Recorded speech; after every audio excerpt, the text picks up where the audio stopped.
সে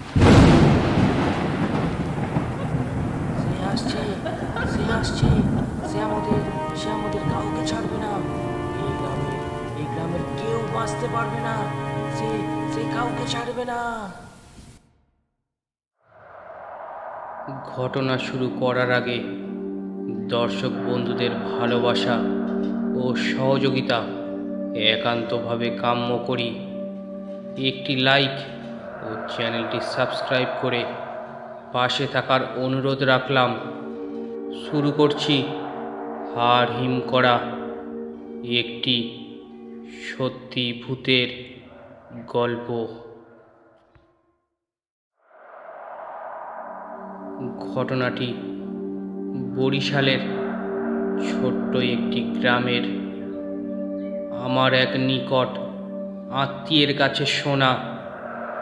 ঘটনাটি আমি আমার নিজের ভাষায় আপনাদেরকে শোনাচ্ছি। আমার বয়স তখন মাত্র 22 বছর। আমার বাবার খুব ডায়রিয়া হলো। গ্রামের এক কবিরাজকে দেখাতে সে বলল যত তাড়াতাড়ি সম্ভব শহরে নিয়ে ভালো ডাক্তার দেখাতে হবে। শহর থেকে আমাদের গ্রাম 25 কিলোমিটার। শহরে যেতে হবে নৌকায় করে। যোগাযোগের একমাত্র উপায় ছিল নদীপথ। বাবাকে নিয়ে যখন রওনা হই তখন বেলা 12টা বাজে। প্রথমে আঁকা বাঁকা ছোট খাল পেরিয়ে বড় নদী ও তার ওই পারে শহর। শহরে পৌঁছাতে আরও ঘন্টা আড়াই লেগেছে। বিকেল 5টার দিকে বাবা মারা যায়। বাবার লাশটা নিয়ে আমি আবার বাড়ির দিকে রওনা দিই। বড় নদীটা যখন পার করে খালের দিকে নৌকা ঢুকাই তখন দেখতে পাই নৌকা আর চলছে না, কাদায় আটকে গেছে। তখন ভাটা চলছে। জোয়ার আসবে রাত 12টার দিকে। তখন সময়টা আনুমানিক সন্ধে 6:30 হবে। শীতের সময়, তাই ওই সময়ে অন্ধকার হয়ে গিয়েছিল চারিপাশ। আকাশে জ্যোৎস্নার আলো ছিল। জনমানব শূন্য একটি স্থানে এসে নৌকাটা আর চলছে না। খালটার বাম পাশে একটু দূরে একটি পরিত্যক্ত শ্মশান, আর ডান পাশে গভীর জঙ্গল। জঙ্গলের বটগাছগুলো দানবের মতো দাঁড়িয়ে আছে। বটগাছের ডালে কিছু বাদুড় ঝুলে আছে। এতটাই নির্জন জায়গায় যে কোনো শব্দ হলেই বুকের ভিতরে কেমন যেন করে ওঠে। ভয়ে বাবার লাশটা স্পর্শ করে বাবার পাশে বসে আছি। শুধু অপেক্ষা ছাড়া আর কোনো উপায় নেই। একটা চাদর দিয়ে বাবার লাশটা ঢেকে দিয়েছি। রাত যত বাড়তে থাকে ভয় ততটাই তীব্র হতে থাকে। মনে হয় জঙ্গল থেকে কিছু একটা বেরিয়ে এসে আমাকে ধরবে। হঠাৎ নৌকাটা কেমন যেন একটু দুলে উঠল। মনে হলো আমার মৃত বাবা নড়ে উঠেছে। বাবার ঠান্ডা শরীর থেকে হাতটা সরিয়ে নিই। দোয়া যতটুকু পারি সবই পড়ার চেষ্টা করছি, কিন্তু ভয়ে কিছুই মনে নেই। ইচ্ছা করছিল চিৎকার করি, বাঁচাও বাঁচাও বলে, কিন্তু আমি জানি আমার এই চিৎকার কারো কানে পৌঁছাবে না। না পারছি এখান থেকে যেতে, না পারছি থাকতে।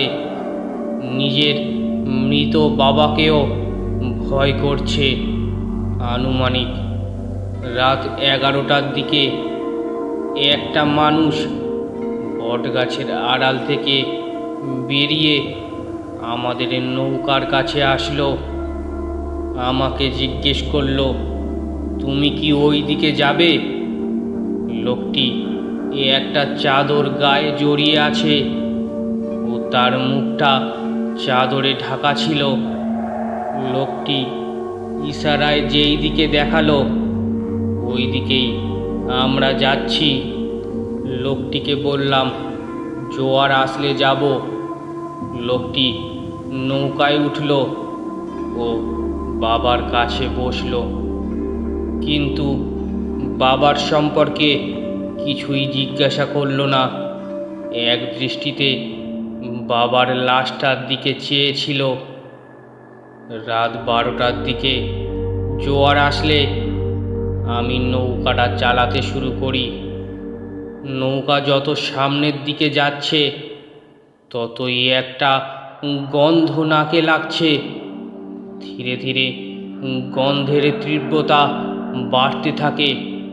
কিছু কচুরিপানা, কলা গাছ ও একটা মরা গরু ফুলে থাকা দেহ একসাথে জটলা করে এমনভাবে নৌকার সাথে আটকে আছে যে আমি অনেক চেষ্টা করেও নৌকাটাকে কিছুতেই সামনের দিকে নিতে পারছি না। বাধ্য হয়েই আমি নৌকা থেকে নেমে পরিষ্কার করতে লাগলাম।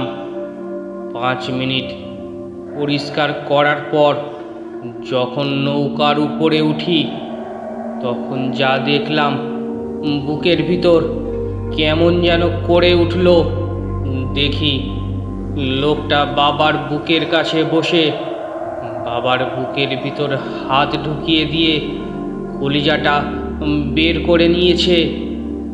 তখন আমি কোনো উপায় না দেখে বৈঠাটা হাতে নিয়ে লোকটার মাথায় আঘাত করি একাধিকবার।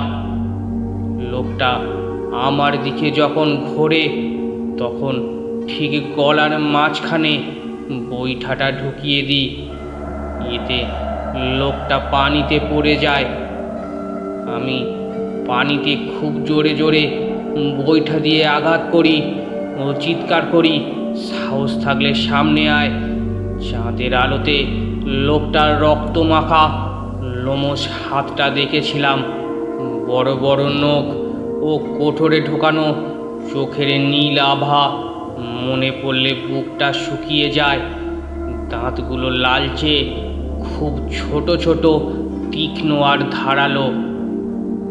আমার চিৎকার শুনে টর্চ লাইট নিয়ে কয়েকজন লোক ছুটে আসে।